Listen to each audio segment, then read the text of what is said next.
Welcome back, everyone. Of course, we are making it to the end of October, and of course, that means it is almost time for Halloween. So here with us this morning to talk about it is the king of Halloween himself, Matt Rasmussen. How you doing, Matt? Fantabulous. How are you doing, right guy? I'm doing all right. And coming with Halloween comes with certain events. We're here to talk about all the fun stuff that's happening around the Northland. You got it. I have made a list of my top 10 favorite events that are happening this year, and yeah, let's take a look at some of these things. Number one, the first thing is the Great Glensheen Pumpkin Hunt. I love this event so much. We're all familiar with Glensheen, and they really get into the Halloween spirit every year. And on top of doing the normal tour that they have there at this spooky location, you can also go around and try to find 9 hidden pumpkins throughout. Yeah, fun thing for the family, and it looks like that will run until the 31st. So bring the family out and enjoy that time. Yes, number 2, my next favorite one, this is one of my all-time favorites, the Haunted Shack. That's out there in Carlton. It is now a permanent location. It used to be out at the Buffalo House, if you remember that. And since it's a permanent location, it is massive, and they just build onto it throughout the year.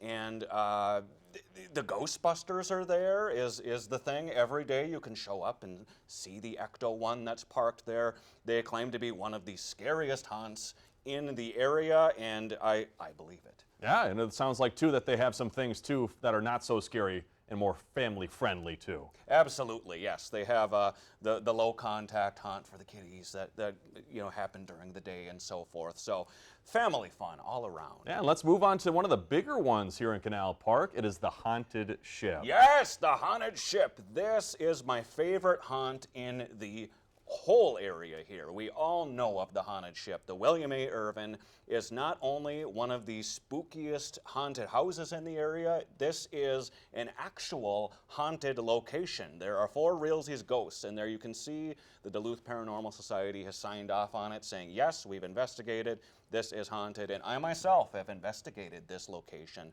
and it is very spooky and haunted. You could see Quinn there going through a little bit.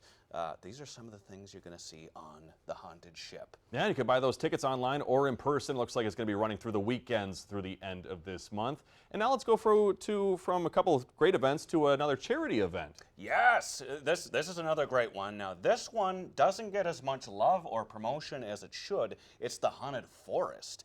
Now, this one I went through right after the Haunted Ship, and I will tell you, it actually rivals the Haunted Ship. The amount of scare actors in this location was about the same, and it was a very similar immersive experience. I would say please go out and check that out. It's run by this incredible family and the charity that they run. Now let's go from that one to the Hellwig Hollow, Minnesota's newest haunted attraction. What's that? Yes, now this is out in Canyon, Minnesota, excuse me. I kind of forgot there for a second. In Canyon, Minnesota, if you're going out, you've probably seen where that church is there on the side in the little cemetery. Well, this is where that is located. And this is another family-run event, and it includes a little shuttle bus. And they started last year, and I went to last year, and I would say, like the Haunted Shack and Ship in the forest, it also rivals those locations as well. And that is going to also be a permanent fixture in this area. So I definitely suggest checking that one out as well. Love to see. October and Halloween is here to stay. And going from some scarier events, you can't have October and fall without a corn maze. This is the truth. This is the truth. So what we have here is the Ulu Corn Maze. That is out there. It's a little further out into Wisconsin, but trust me, I've been there. It is worth the trip.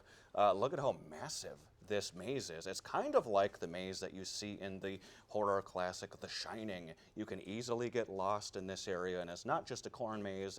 There's a barn, and there's animals, and there's other activities for the entire family to enjoy. This is a staple for that area. Yeah, I love to see that. And of course, we've been talking about family-friendly events. None better than the Boo at the Zoo. Ooh, Boo at the Zoo. This is my favorite family event in the area. And I should know, I get to go there every year as one of the guests. Ghostbusters North is there with the car, and we have all the toys and things every year. And, you get to dress up and see the animals, and you've got to know what this event is. If you're from this area, you know Boo at the Zoo. Yeah, bring the kids. And of course, we got things to go to. Also, we got parades to talk about, one across the bridge in Superior. Yes, this event is so exciting because it's the only Halloween parade in this entire area, and it rivals the Anoka Halloween parade. They claim that they're the Halloween capital of the world. Well, I say, why not the Twin Ports? They can also be the Halloween capital of the world with this spooky Halloween parade. And like Boo at the Zoo, they also have Ghostbusters booked to be in the parade every year. And not too far away, actually, in Superior, we have the Massacre on Hammond. Can you talk to us what is that about? Yes, now this one, there's not a lot of information on. I couldn't find a lot for pictures and things because this is the first year they've done it and it hasn't happened yet. It's put on by the Superior Spooktacular, which is just a branch of events including the parade and so forth. And that is 4 nights that they'll be doing it. One night is a low contact for kids, and it is free. You show up at that address right there and you can walk right on through any of those 4 nights, and it's supposed to be fantastic. October, Halloween, we got to talk about ghosts. Oh my God, of course we do, of course we do. The last event on this list, number 10, the Superstition Tours at the Fairlawn Mansion. I was here at this specific location, and not only will they talk to you about the ghosts and all the different lore that takes place in the haunted Fairlawn Mansion, but they also have recreation actors that are there and will tell you that, oh, who's that guy? Michael Myers. We all know that guy from the Halloween movies. Yeah, and they will tell you about the ghosts and the haunts and all the fun little lore that comes with the Fairlawn Mansion, and bring a flashlight along. Yeah, of course, there are things that can't make the top 10. There's just so many good events, especially for this wonderful Halloween events this year. Let's talk about those honorable mentions. Absolutely. These are some of my favorite events that are always staples in the area. We have Scary 'em at the Aquarium, Malloween, and Trunk or Treat. There are so many Trunk or Treat events in this area that I couldn't list them all, but that's always for a good cause. So go out to those if you get the chance, and hit up all of those spooky things if you're looking for something fun to do in the area this year.